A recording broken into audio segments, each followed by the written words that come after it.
started with the recording.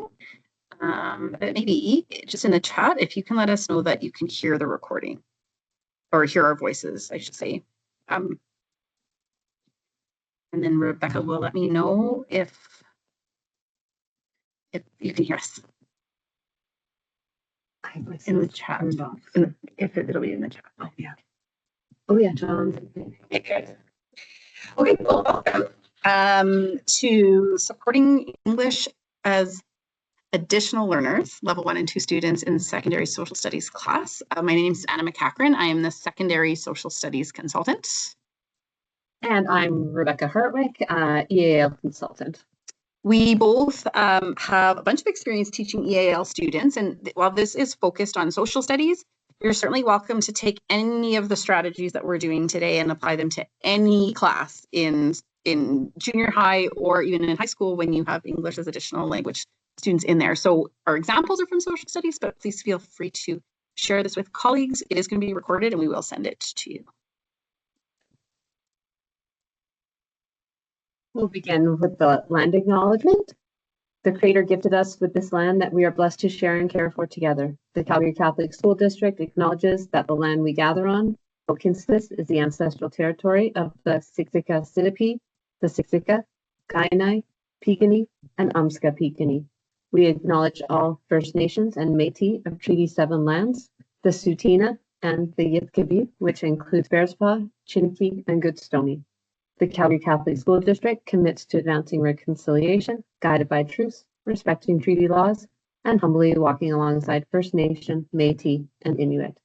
We recognize all who live, work, and play on these lands, and who now call this place home. So we thought instead of doing a traditional prayer, we would share with you the patron saint of today, which is March 9th. It is the feast day of St. Francis of Rome. And I thought that this was really fitting, given that she is known for provisions, including being a guardian angel, but also serving the poor during times of plague and civil unrest in Rome. And watching the news today, there's a lot of unrest around the world, and thinking of where maybe some of our students are coming from or their experiences, that they've experienced that unrest as well in their homes, and so from their home country. And so just take a moment in the name of the Father, Son, and the Holy Spirit, and we'll just say, St. Francis of Rome, please pray for us. In the name of the Father, Son, Holy Spirit. Amen. So here's our agenda. We won't touch specifically on the program of studies right now, but throughout you'll see some examples of how this will be used for social studies. Although, and Rebecca will talk about this a bit more, is when students are being assessed, they're not being assessed with those outcomes in mind because they're not getting a mark on their report cards. So knowing that, we'll still use the examples from the program of studies. We'll talk about the EAL benchmarks, what the junior high experiences is. We'll actually leave the Canadian studies experience out for now, but we'll note it. We'll talk about using structure and consistency. We'll mention something called the vocabulary toolkit, high mileage vocabulary, using visual vocabulary, and then some teacher links, as well as we'll go through some technology to support EAL learners. And this isn't necessarily in this order. These are the things that we'll touch on during the session. So to begin, this session was intended to be in person, and just with the numbers, we decided to move it online for teachers. And we're also recording it so that if you are watching this as a recording, it's because you have an interest in it, you're looking to support those students, or maybe you're doing this as a whole school. And so what we were hoping to do is talk to you as teachers. And we certainly, you can put some answers in the chat when we ask these questions, but this is an activity that you can do with your students. You can do it with other teachers.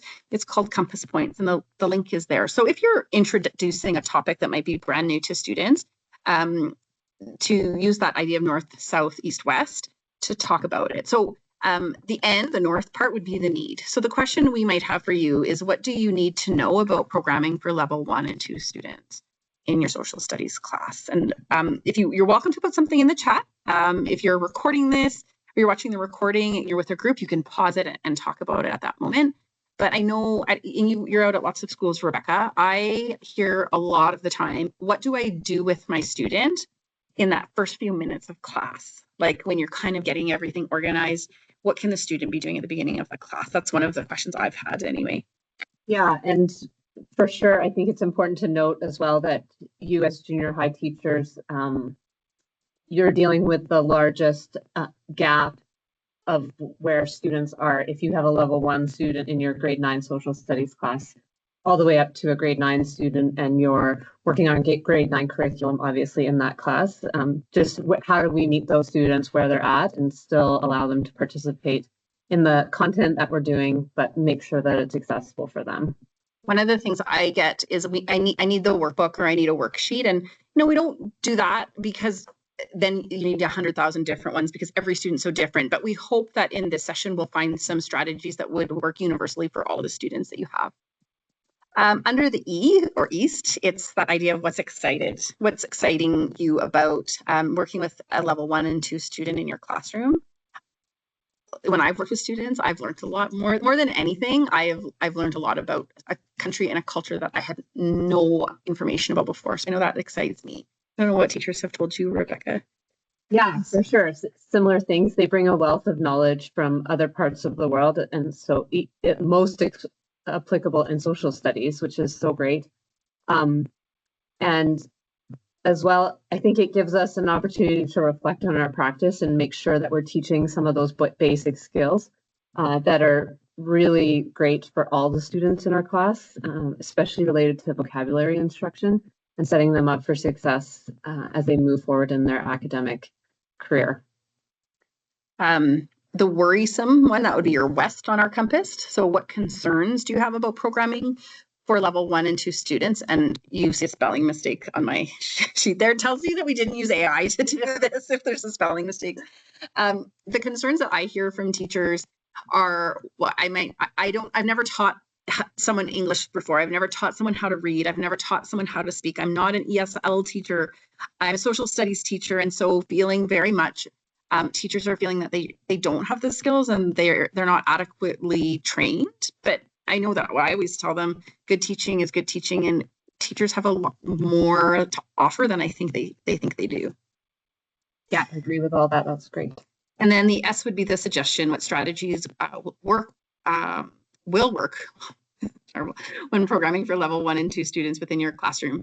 And so we'll show you some strategies today. And then a lot of these strategies have come from other teachers. You might have some that are really useful in your classroom, and we'd love to hear those. And so at the end, we'll stop the recording and then we can have a chance to chat. And if you have some things to add, we'd love to hear from you.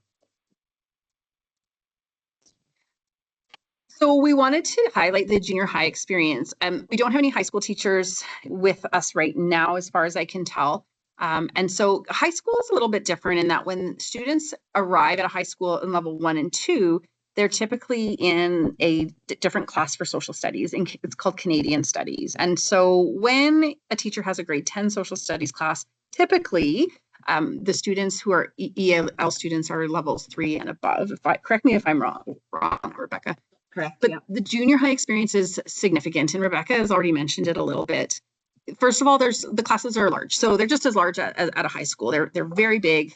They're super crowded, especially in their grade 9, and they're big kids, and they've grown a lot. So the large class sizes. There's that significant range of ability, both with English language, also with the school experience, and also with that knowledge experience or that cognitive experience that a student may or may not have. So there's a range of English language skills. There's a variety of schooling experiences, from sometimes no consistent schooling, lots of interruptions, to maybe very traditional methods of teaching, to just different roles of the parent or the teacher in the classroom, to your typical student who's been born here in Canada and has gone into school from kindergarten up until you see them. There's a range of Canadian experiences.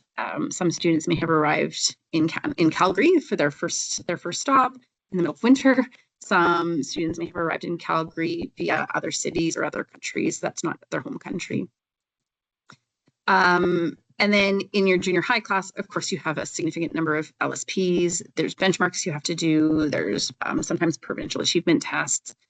there's a whole bunch of things going on. Your classes are really short, so they're 45 minutes, 48 minutes long. And then also on top of it, the junior high brain, where their hormones are raging and they're falling out of their desks and they're thinking about dating or whatever it is. So junior high is a wild place. I love it. I've taught it. Rebecca's taught it. And so we wanted just to honor and recognize the work that goes into a junior high class as well as high school. They're different. But we hope that some of the strategies we share with you today will be really practical for your experience. So I have the program of studies here. In social studies, this is out of the knowledge and understanding, and I deliberately wrote it all really small, and I'm not reading it because students need to know overarching concepts, but there's no need for an EAL level 1 and 2 students to memorize facts related to this. They may, as being part of the class, memorize certain things, but how important is it for them to memorize factual information about Canadian history, about Canadian community, as opposed to learning to understand the Canadian experience and focusing on English language acquisition. We also have in social studies the skills and processes section, which I would actually argue are more important.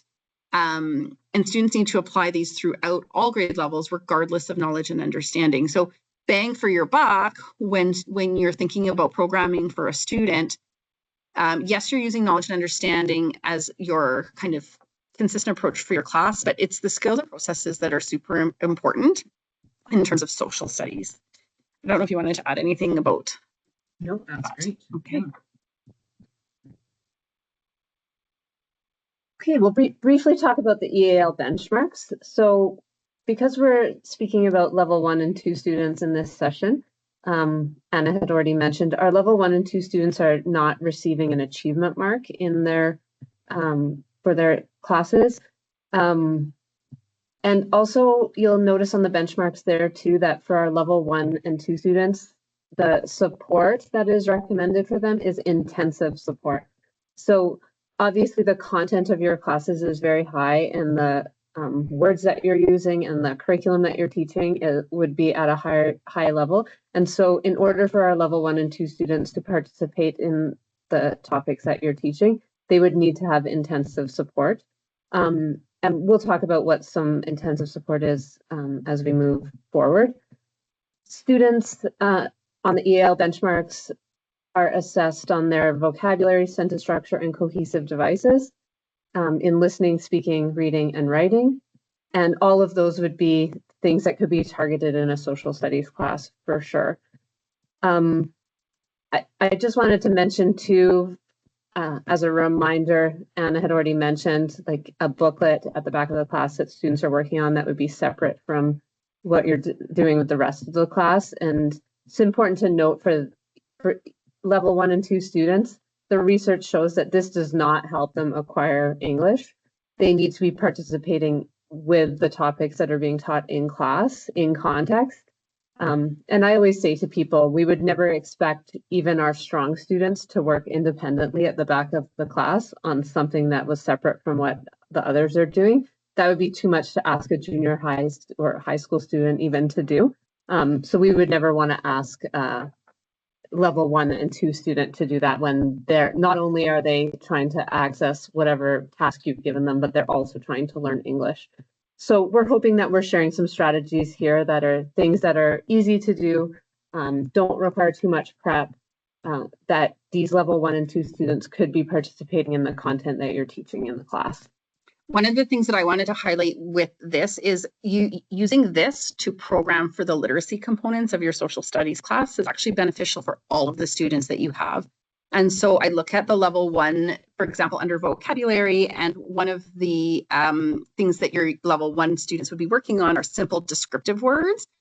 So explicitly teaching to all of your students when you're doing a source analysis, for example, that understanding a source, it's really important to describe what they're seeing with words like big, happy, sad. If you have a big truck and a small truck, what might those represent? So your students whose language skills are a little bit more along on the proficiency scale, they don't need the explicit instruction, but doing that as an entire group is actually really beneficial.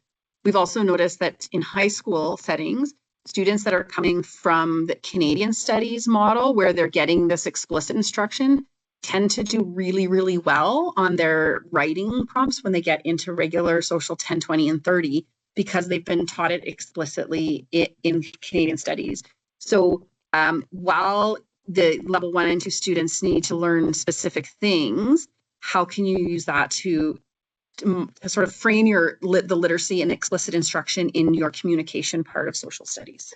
Yeah, I learned from Anna too that cohesive devices are something that is part of the rubric for the diploma written section for social studies. And so teaching those cohesive devices and modeling best practice of using them in their writing is beneficial for all the students in your class. And so our level 1 and 2 students, obviously that's a skill that they need to be taught, but it's great for all of your students. And you're probably saying right away, yeah, that's right. My kids don't know how to read because they don't read anymore. They don't know how to write. And I hear that all the time as a social studies teacher. So this is a really good way to plan as well, for sure. And then just wanted to share this. This is a continuum of support document that we created that will include the link so you can access the whole document. This is just a snippet for the level 1 and 2 students. And on the left there, you'll see the teacher input strategies. These are things that teachers can do while they're giving instruction. And then the student output or supports are things that students would have kind of at their desk when they are being asked to produce something. So we're going to talk about some of these. And a lot of these, especially the teacher input strategies, are things that you are all doing already. Explicit instruction of language, explicit vocabulary instruction, modeling, using gestures, allowing students to use home language, wait time, modeling, pattern texts, translation tools, which again, we're going to go through some of these here. And then the things that students can produce, they can use visuals to show their learning. They can look at visuals and label things to show that they've acquired some new vocabulary.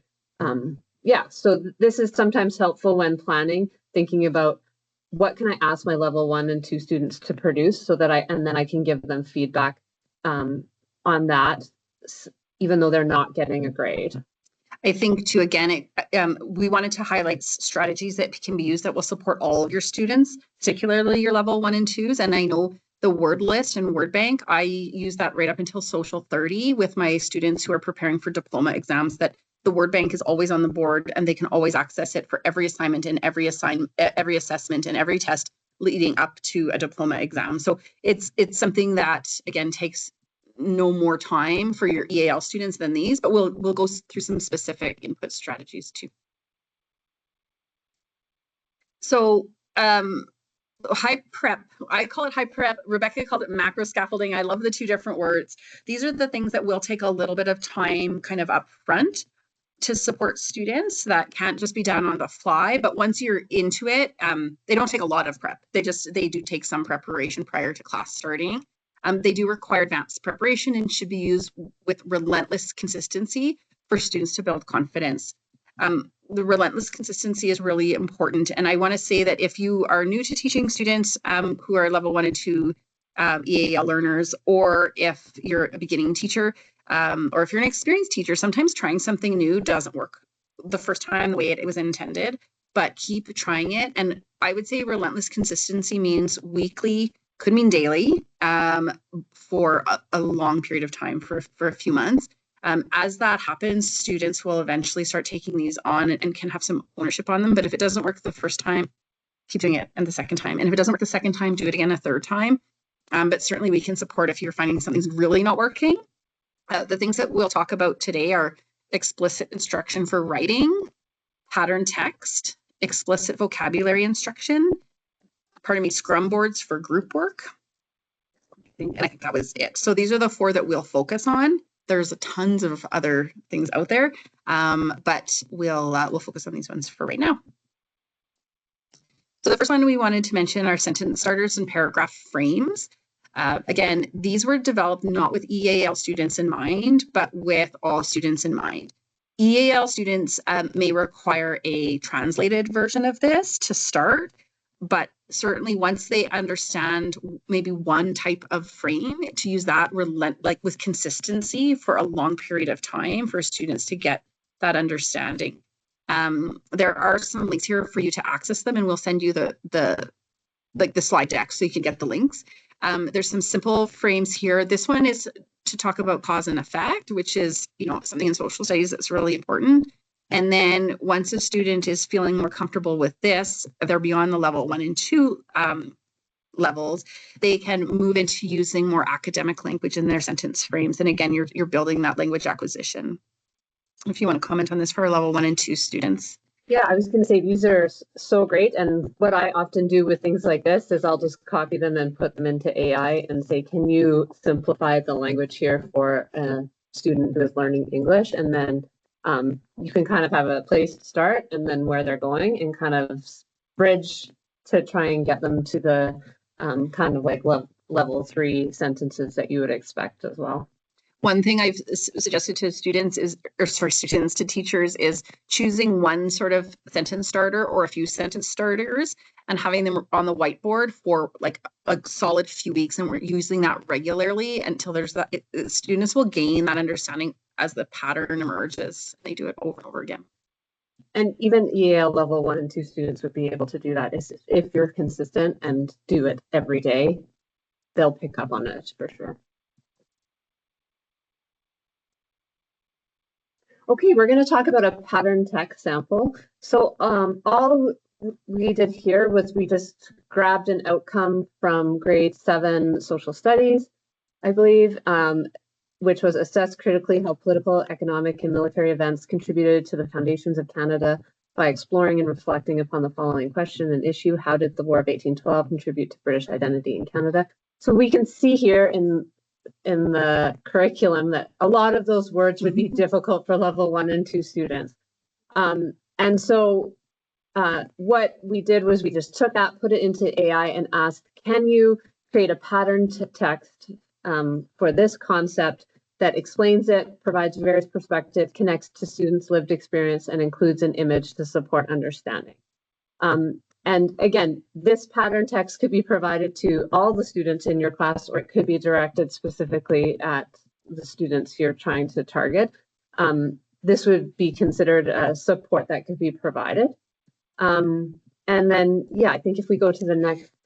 And before we go to the next, to the sample, we'll show you what it created. I would actually say that if you use this pattern consistently, relentlessly for the whole year, not only for what students read, and then down the road, it can be how students respond and they write to you, but that it has these 4 components every single time for all of the concepts you're doing, it becomes a little bit more predictable. Yeah.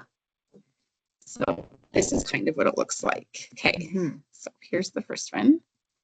We won't read them together, and then we'll show the sample too. Yeah, so you can see there the explaining idea, and just overall, when you look at it, you could see that an EAL level 1 or 2 student would be able to access the vocabulary and like it wouldn't be too complex for them, and it would be something that they could access in your class. And then we have the different perspectives. What I like about the different perspectives is it has the sentence starters that we try to model with students who are struggling all the way up until grade 12. So some people think, or other people think, it's those transition words. Yeah. And then, yeah, the last section, connecting to students' lived experience. Think about a time when you worked with others. Again, this is very accessible for our level 1 and 2 students. I'll show you the sample. I have to just not judge me for all my tabs open, because this one shows the image as well. It should show it right away here as it loads. I really like this idea of a pattern text for all of our students, actually, not just for our EAL students. And so there's an image that was generated, and then there's another image that was generated. Our classrooms are so diverse, and I think that this pattern used consistently could help students as they're even trying to explain their understanding. For sure. Okay, so now I have to come back. There we go. Oh, it worked. There you go. Okay. Okay, and then I wanted to share the vocabulary toolkit. And so this is something that is was created this year. And the purpose of this toolkit is to make it easier for teachers to support students by providing ready-to-use pages connected to what's being taught in class. And so vocabulary knowledge is a critical component of language acquisition and academic success. Research consistently shows that limited vocabulary can hinder comprehension, participation, and overall achievement in content-based subjects. And so just so you know, the toolkit is in draft form, but you're welcome to access it and use it. The links for it are right on this page. And yeah, I might get Anna to open it. Sure. Just so you can see, it is split up into Form A, Form B, and Form C. So the Form A pages are designed for your level 1 and 2 students. Oh, fine. There we go. Yeah. Form A. There we go. And so you can see here, this is Form A. So this is a word picture match, or it could be just a personal dictionary as well. And so the thought process is a level 1 or 2 student would listen to your instruction. And then when it comes to work time, the teacher would then provide the student with maybe 4 words and they would probably be more like tier 1 words, the more everyday simple words. And then the student would then record the word. They would draw a picture of the word and then a brief explanation of what that word is. They could even put in brackets the word in their home language. And again, this is not something that a teacher would have to prep beforehand. This page is ready to go and could be done for any lesson. The only thing the teacher would need to do is provide the 4 words for that student. And once the student gets well versed at this, they could end up then picking the words out of the instruction as well. And so this is just one example. There's 5 Form A activities, and then so this is just a point to label it. You could give them 5 words and they would draw a picture and then label those 5 words inside the picture. I won't go through all of them, you guys can go through. The only thing I wanted to show was actually like almost the very last page. I think it's the second last page. And I know we're talking about level 1 students here. There's one more there, yeah. But here's an example of something that would be specific in social studies. That's a social studies skill. If you're thinking about this is where our level 1 and 2 students need to get to, you could be targeting some explicit instruction about how to complete a source analysis. And then there's a page ready for that as well that could easily be broken down for level 1 and 2. So would the suggestion be then take this and photocopy about, 10 and just have them in your class? Exactly. So that they're ready to go. Yeah. So when you're sitting there thinking, oh my gosh, I didn't prep something specific for my level 1 and 2 students, these are already ready to go, and you would just be providing the words that they would be working on. I like this because I know as a teacher, you have like 38 kids, you're trying to do 1,500 things, and then there's a kid in the hallway, and then the email is coming, and then the phone rings, and you always have vocabulary and social studies that you're trying to teach, and so it's something consistent. If they rather than a piece of paper this time, a fill in the blank this time, it's that consistent approach I really like. Yeah. And I love your term of being relentlessly consistent. If you're relentlessly consistent with these pages, the students would become independent with them as well. One of the things that I worked with a teacher on is at the beginning of every lesson, generally for social studies, or it might be a full week, right? Like you're writing the 10 vocabulary words that you're going to get to from Monday to Friday. All 10 words are there. And if you put a little star next to the 4 that the students are responsible for. So if you're talking about a prime minister, you might put prime minister, but you might use the word leader and put that as well. And the EAL student uses the word leader. And so it's done always on a Monday and consistently looking at that vocabulary, and your worksheets are already photocopied so you can hand it to them. And then maybe the student keeps it in their binder or keeps a folder in your class or something. Mm-hmm. So there's, a way that you can target vocabulary that would be related to what you're talking about in class, but would be something that a level 1 or 2 student could complete. This one is where our I'm thinking probably level 2 students are coming into. The link is here, and it's called High Mileage Vocabulary Words. It is essentially a big slide deck of the words that in social studies are the most important to focus on. So if you, regardless of grade 7, 8, 9, 10, 11, 12, whatever lesson you're doing, if you're choosing words to focus on, I would choose these ones because they do show up as students progress through all of the grade levels. So it's hard to tell here because it's not, this is just a screenshot of the slide deck, but this word is rights. So there's a few different photos to hopefully get students to understand what rights are. Each word comes with a definition, related vocabulary, a non-example, and then an example. And so again, this is patterned in this way. So you're welcome to take this. You're welcome to also copy the slide deck and put new vocabulary in for your students that I may have missed, but that link is available to you for students as well.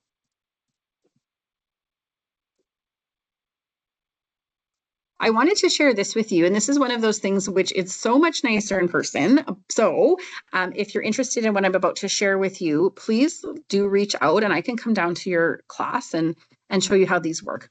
This is something called a Scrum board, and they were designed by us as a district to be used in situations where students are working together on a group project or a group task. So they're not specifically for EAL students, although one of the things I think is really important is that these students are feeling included in the process in an authentic way. And so if you think that you have a group project coming up, using a Scrum board, essentially they're big folders that have all of the information that your students will need for their group project. You can see here on the left-hand side, it says the project name and group members. Your students might have a topic. So if we're talking about the Renaissance, that might be their topic. And maybe their inquiry question is, in what ways did technology improve during the Renaissance or whatever? They're doing a big research project. They've got some key dates and some goals that would be determined by the group or by you, and a final due date. This is what's inside the folder. And essentially, a teacher would take sticky notes and give them to the students, and they write their to-do list. So maybe for their research project, they need to research, from a particular website. They might need to find some photos that are related to it. They need to read a certain part of the textbook. They need to give a summary or draw a picture of something. This is flexible enough, though, that you can use a column to do vocabulary or whatever it happens to be. The reason I wanted to bring this up today is a really important part of learning a new language is being exposed to it in a conversation and being able to speak and listen. And in a group situation, sometimes it's a little bit harder for kids. They're trying to follow what's happening in the groups. They want to be a part of it, but they're a little bit shy. This gives a bit of a framework for students to use. So if you come back to your high mileage vocabulary or your tier 1 vocabulary, and you include that in your Scrum board, then the student their job might be to define certain words with photos, and they can have their own sticky note in their folder, and they can have a specific task. They're part of the group. They're using something that everybody in the class is using, but in a really deliberate way. So this does not do any justice to what the Scrum boards are. This is something that if you're interested in this a little bit more, you can reach out to me and I can come to your school. We can have a Teams meeting about what they look like and specifically how they work. And in fact, I can come into your classroom and we can model it with students. So they are a really effective way to organize group work and to include those students as well. Yeah, I love this when I saw it. It's beautiful in person. And I love the idea of giving your EAL level 1 and 2 students a specific job. I think a really great one would be to create a visual of whatever the topic is that you're talking about. And so that student could create a visual and then label all the pieces of it, and even maybe label in their home language if other students in the class speak that language as well. Mm-hmm. That might be a great job for them to do in a group. Awesome.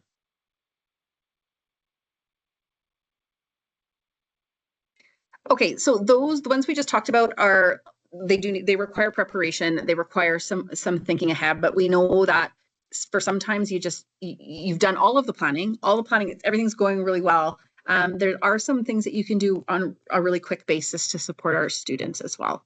So these are micro scaffolds to support students on the fly, in the moment, and with very little pre-planning. We're going to include translation tools, supportive changes, Post-it notes, mini whiteboards, highlighters, and index cards. So we'll talk about those 4 in one, but we wanted to go through and talk about some of these translation tools and supportive changes as well.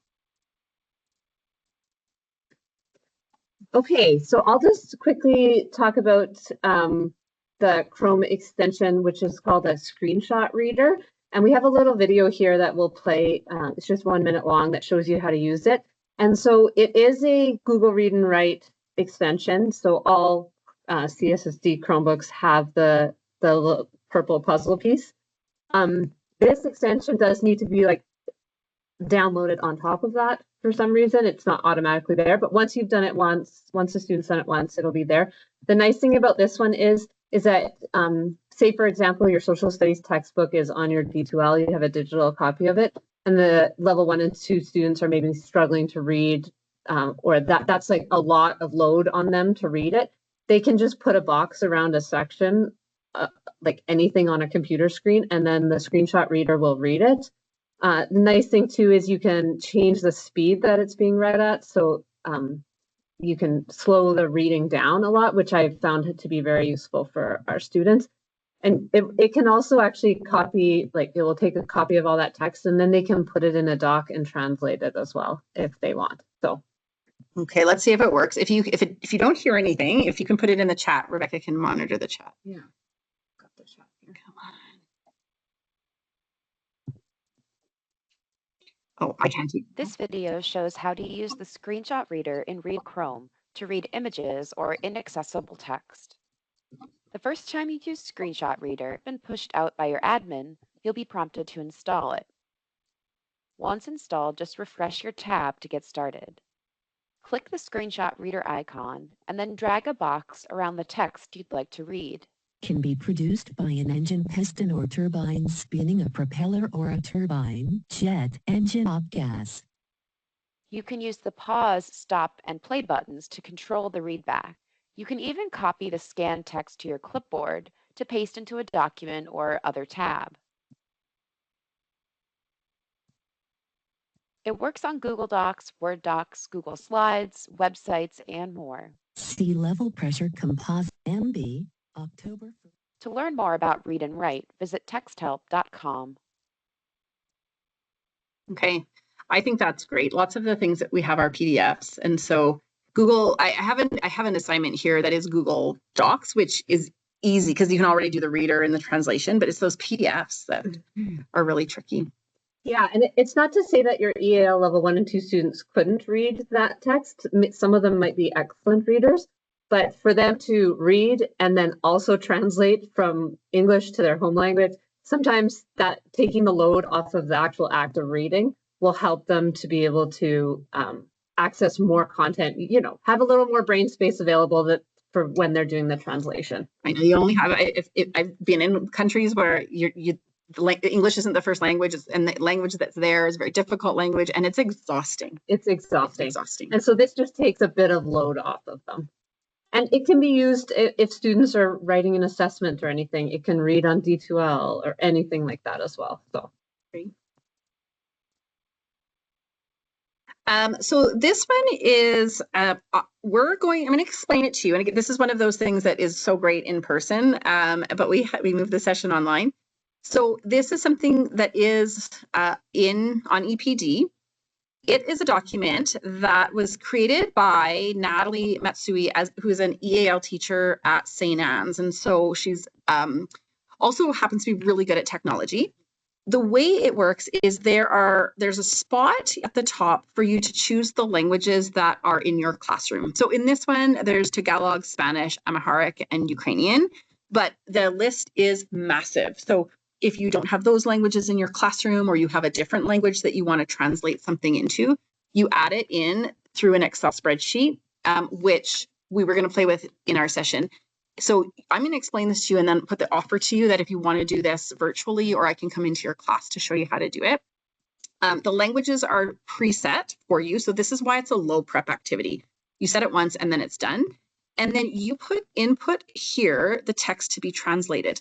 What I love about this is putting this up at the beginning of every class with what you will be doing. So the English is here. Today, we will learn how governments make decisions. It could be, today you are getting a permission form for your field trip that's happening on Thursday.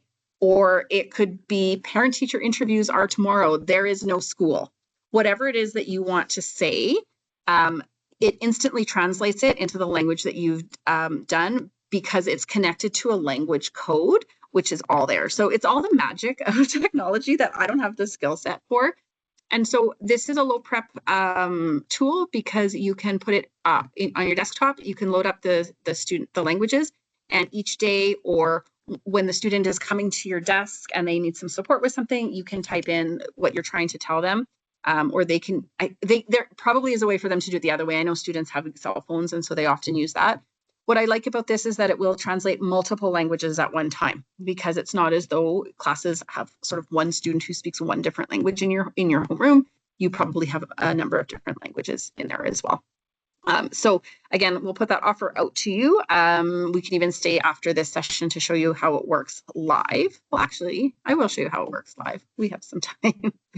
So it looks like this.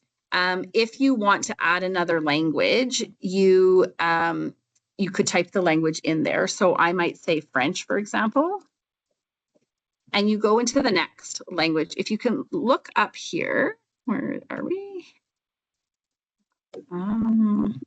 Typically I copy this. I won't go through each one. You copy the formula here into the next box. And then you can tell here that this box that I've highlighted is going from English to UK, which is the international code for Ukrainian. And so we would just change the numbers here to reflect French, for example. What I do like about it is if I change what I'm going to type here, and I'll say, we hope you like our presentation,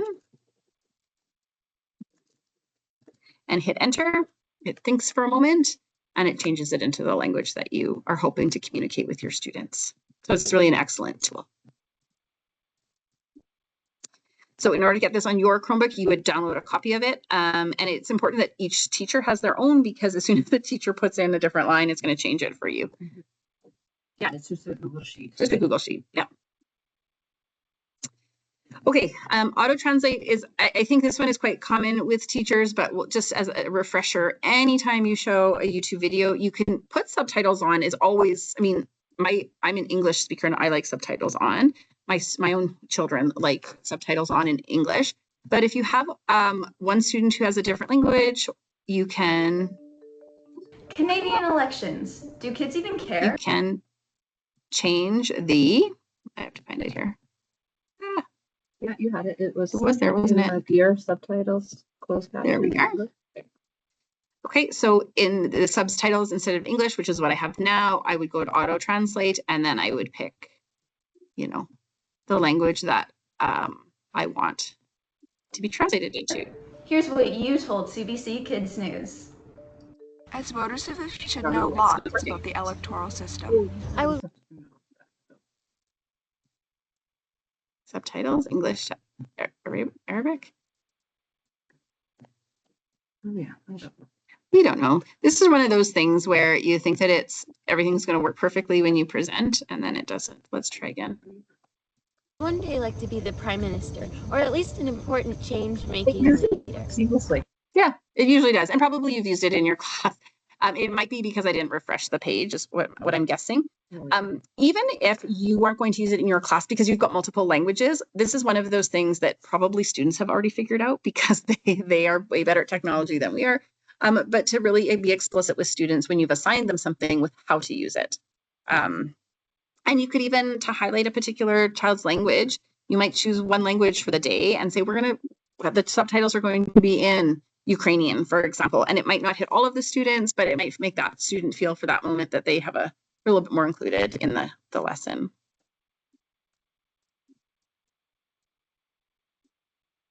So we'll just chat about each of these. Sometimes the simplest things can be the most effective. And so we have 4 items that are typically found in a junior high classroom. Though maybe you may not have white books, but if you don't, I'm happy to bring some to you. You can just reach out to me. Using these and literally having a stack or a little container on the front of your desk to use for a student when they're working can just change how students focus. So you might walk around with a highlighter, and as students are reading something, take your highlighter and highlight 3 words that you want the student to do. They're going to go to their vocabulary toolkit, and now they've got that assignment. So if you didn't have your list of vocabulary on the board when they came in, something was happening, there's a lot going on, but they're doing some work, you can choose those vocabulary words at that moment in that second, and then right away they go into their assignment. It's the same with Post-it notes. If you're looking at a photograph on the screen, so you've put up a photograph of, I have to think of something, an election happening, you may walk to that student with a Post-it note and write 2 or 3 words at the top of 2 or 3 Post-it notes, and their job is to look at the word and draw an image on their Post-it note. Cue cards can be the same, and students can hang on to those kind of as the time goes. And then white books are the same. So you might use the white book for a checklist, right? So you might say, read, define, draw. So now not only are you having students read a word, define the word, and draw the word, now you're teaching them, they're seeing those 3 words on a sheet and learning what those words mean on the white book, and kids can cross it off. So really accessing some of the materials you have in the school, that differentiation does not have to be fancy. It doesn't have to be flashy with, teachers pay teachers word cards laminated and put up on the board. Sometimes it can be a Post-it note or a scrap piece of paper. I mean, Post-it notes are nicer, but we know that school resources sometimes it's hard to come by different materials. And so finding sometimes the simplest tool that's relentlessly consistent can help a student. I like Post-it notes a lot in social studies when we're doing source analysis, that you might say to a student, if you've got 4 sources up or 5 sources up around the classroom, and giving the EAL student a sticky note that says canoe or boat. And their job is to take that sticky note and go stick it on the photo that has the canoe. Those activities are something that we would do with more complex ideas in social studies. And so the activity itself is what all students can do, but the choice of vocabulary would be intentional for your EAL student. First and then checklists or cards are really important as well. So you might say to the student on a Post-it note, first show them what their task is first, and then what their task is. And you can even use the word next. And again, that's explicitly teaching those transition words and those cohesive devices.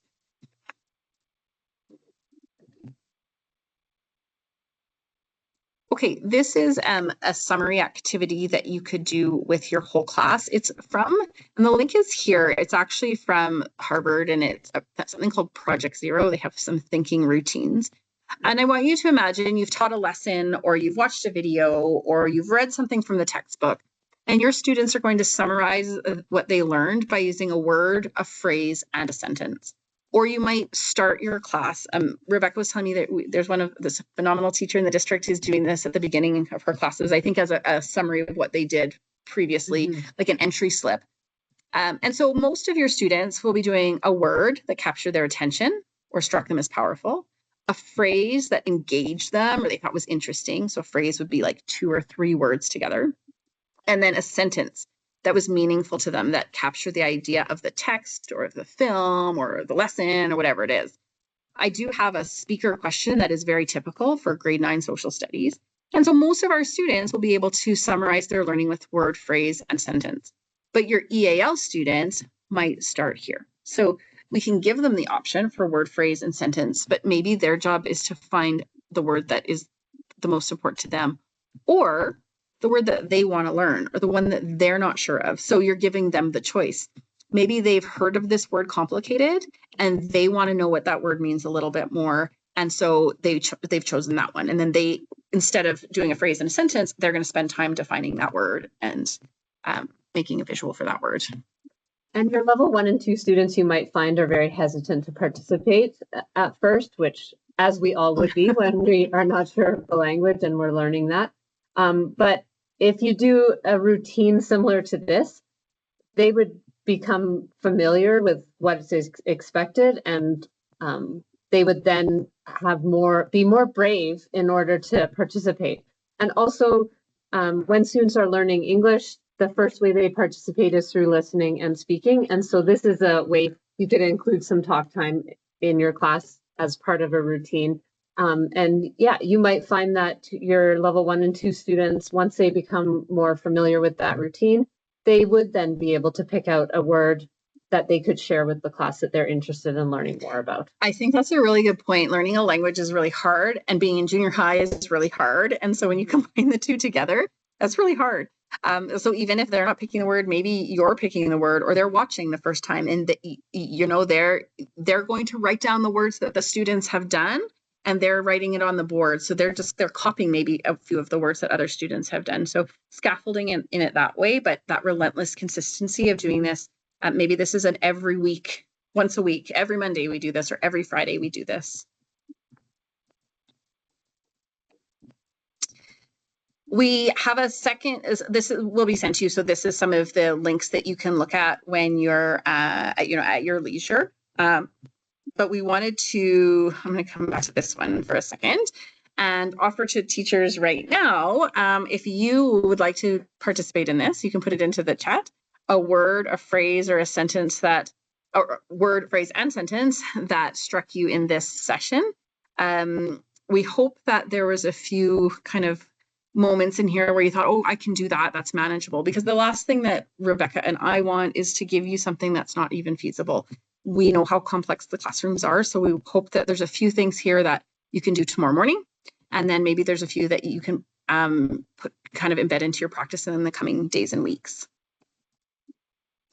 So I am going to pause the recording